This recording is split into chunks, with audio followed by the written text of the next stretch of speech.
CPI വിട്ട CC Mukundan MLA BJPയിൽ. ഇന്ന് ഉച്ചയോടെ BJP ജില്ലാ കമ്മിറ്റി ഓഫീസായ നമോ ഭവനിലെത്തി CC മുകുന്ദൻ അംഗത്വം സ്വീകരിച്ചു. കോൺഗ്രസ് കൈവിട്ടതോടെ മുകുന്ദൻ BJP നേതാക്കളുമായി ബന്ധപ്പെടുകയായിരുന്നു.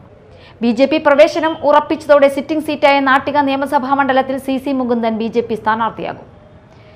വളരെയേറെ നിർണായകമായ പങ്കാളിത്തം വഹിച്ച് മുന്നോട്ട് പോകാൻ കഴിവുള്ള ഒരു പ്രസ്ഥാനം.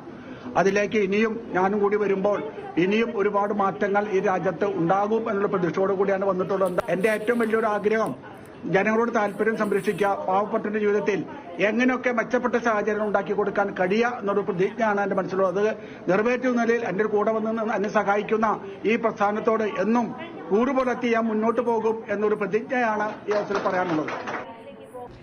നാട്ടികയിൽ മത്സരിക്കുന്നതിനായി CPI വിട്ട CC മുകുന്ദൻ MLA കോൺഗ്രസ് നേതാക്കളുമായി ചർച്ച നടത്തിയിരുന്നെങ്കിലും മറുപടി നൽകിയിരുന്നില്ല. പിന്നാലെ CC മുകുന്ദനെ പിന്തുണയ്ക്കാതെ സ്വന്തം നിലയിൽ സ്ഥാനാർത്ഥിയെ നിർത്താൻ കോൺഗ്രസ് നേതൃത്വം തീരുമാനിച്ചു. സുനിൽ ലാലൂർ ആയിരിക്കും നാട്ടികയിൽ കോൺഗ്രസ് സ്ഥാനാർത്ഥിയാകുക. മുകുന്ദൻ വിമതനായി മത്സരിച്ചാൽ CPI സ്ഥാനാർത്ഥിക്ക് ലഭിക്കേണ്ട വോട്ടുകൾ ഭിന്നിക്കുമെന്നും അതുവഴി മണ്ഡലത്തിൽ UDF സ്ഥാനാർത്ഥിക്ക് ജയിക്കാമെന്നുമാണ് നേതാക്കളുടെ വിലയിരുത്തൽ. കോൺഗ്രസും കൈവിട്ടതോടെയാണ് CC മുകുന്ദന്റെ പുതിയ നീക്കം. പാർട്ടി വിരുദ്ധ പ്രവർത്തനങ്ങളുടെ പേരിലാണ് CPIയിൽ നിന്ന് കഴിഞ്ഞ ദിവസം CC മുകുന്ദനെ പുറത്താക്കിയത്.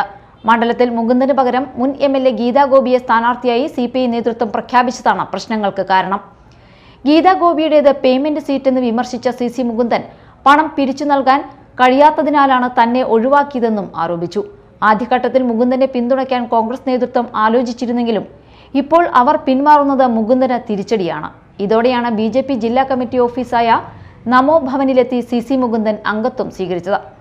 BJP പ്രവേശനം ഉറപ്പിച്ചതോടെ സിറ്റിംഗ് സീറ്റായ നാട്ടിക നിയമസഭാ മണ്ഡലത്തിൽ CC മുകുന്ദൻ BJP സ്ഥാനാർത്ഥിയാകും. Media time, Thrissur.